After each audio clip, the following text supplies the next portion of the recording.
Welcome back, everybody. It is the 50th anniversary of Earth Day, and we're going to learn about some easy swaps you can do throughout your home that will help you and your family be a little bit more green this Earth Day. That's right. No need for eco-anxiety. We've got Canada's accidental environmentalist, Julia Grieve, joining us this morning from Pre-Loved, of course. Good morning, Julia. Yay. Good morning, Julia. Good morning. Good morning, guys. Welcome back to my kitchen. Listen, it's so good to see you. You have been an eco-warrior before everybody else even knew what that meant, because you've always been repurposing fabrics that have, been sent to whatever donation bin into sweaters and bags and everything else. Exactly. But you know what, Dina? It all happened by accident. And that's exactly sort of what my message is. I think it's like 1 in 3 Canadians don't know where to start when making sustainable choices in the home. Well, you know what? It's easier than you think, and you might already be doing it without even knowing it. So I wanted to tackle some areas today that we could work on being Earth Day and all. So the first one I want to talk about is food waste. This is a big deal. I think it's like 140 kilograms per year per household is gone in waste. So that's like 300 pounds. We're talking large gorilla here being thrown out every year. No need. So one of the things that we're going through like crazy right now is coffee. So I'm going to show you a quick little DIY that you can do with your old coffee grounds. Coffee naturally is like a food deodorizer. So it's great on your hands if you've been working with, onions or fish or garlic. So here you go. Simple, simple. You're going to take a 1/4 cup of used coffee grounds, which, trust me, we have a ton in our house. Same. And then you're going to mix that with 2 tablespoons of coconut oil. Oh. And right? Okay, so now you can add any other essential oils that you want, but I just love the smell of coconut and coffee. And then what you do is you mix it together, and it becomes a scrub. So, we're washing our hands like crazy right now. So after you've washed your hands, you can use this scrub, and with that coconut oil, it becomes so moisturizing. I mean, it smells good. It does smell a little bit like a cafe au lait in Hawaii, but hey, how bad's that? That's a good thing, and it exfoliates. That's great. You just have to wait for the coconut oil to melt down at room temp or something, right?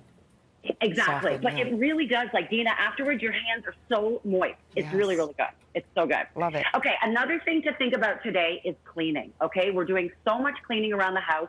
Let's look at trying to do it a little more sustainably.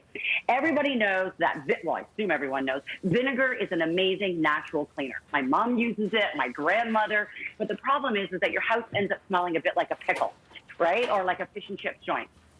So I'm going to show you how to make a lemon smelling all-purpose cleaner. What you're going to do is use up any of the lemon peels, orange peels, anything that you have, again, working on your food waste. Save those peels, put them in a mason jar. Fill the mason jar up with vinegar. Now you're going to let that sit for maybe like, at least a week. I know it's a bit of time, but trust me, it's totally worth it. Once that's done, you'll strain it. You'll mix that vinegar with water, a little bit of Castile soap, and then you have the cleaner. And I'm telling you, Dina, no, there is no vinegar. You just want some vinegar. It smells like lemon. Oh, delicious. And it's non-toxic, which is amazing. Right? Which is amazing. Now, the other thing I want to mention is there's a difference between cleaning and disinfecting. And I know we all want to keep disinfecting right now, but that is usually done through chemicals. So what you want to look for are disinfectants that don't have chemicals, that are like plant-based ones, which is like we use 7th generation. Love it. It is kills 99.9% of bacteria botanically. So all through plants. You're not bringing harsh chemicals into the home. Something to think about today. Something to say. Okay, last one. Do I have time to talk about my big thing about education? This is a great time to educate our kids and ourselves while we're home, getting online, looking at different places to, figure out what we're going to do. My guys, today we are doing a trash challenge. Each of my kids get 1 jar, a little mason jar like this. This is what they get for the entire day. All their own personal garbage has to go in there. So if you're the last dude in the chip bag, that goes in your jar. Oh. And then at the end of the day, we're going to sort it and go over what is recycling and what is garbage, and just, sort of challenge ourselves. So, going to the City of Toronto has an amazing website, they call it the Waste Wizard, where you can type in whatever it is that you want to know if it goes recycling or garbage, and it will tell you. And it so keeps it's just us sort of a fun little game.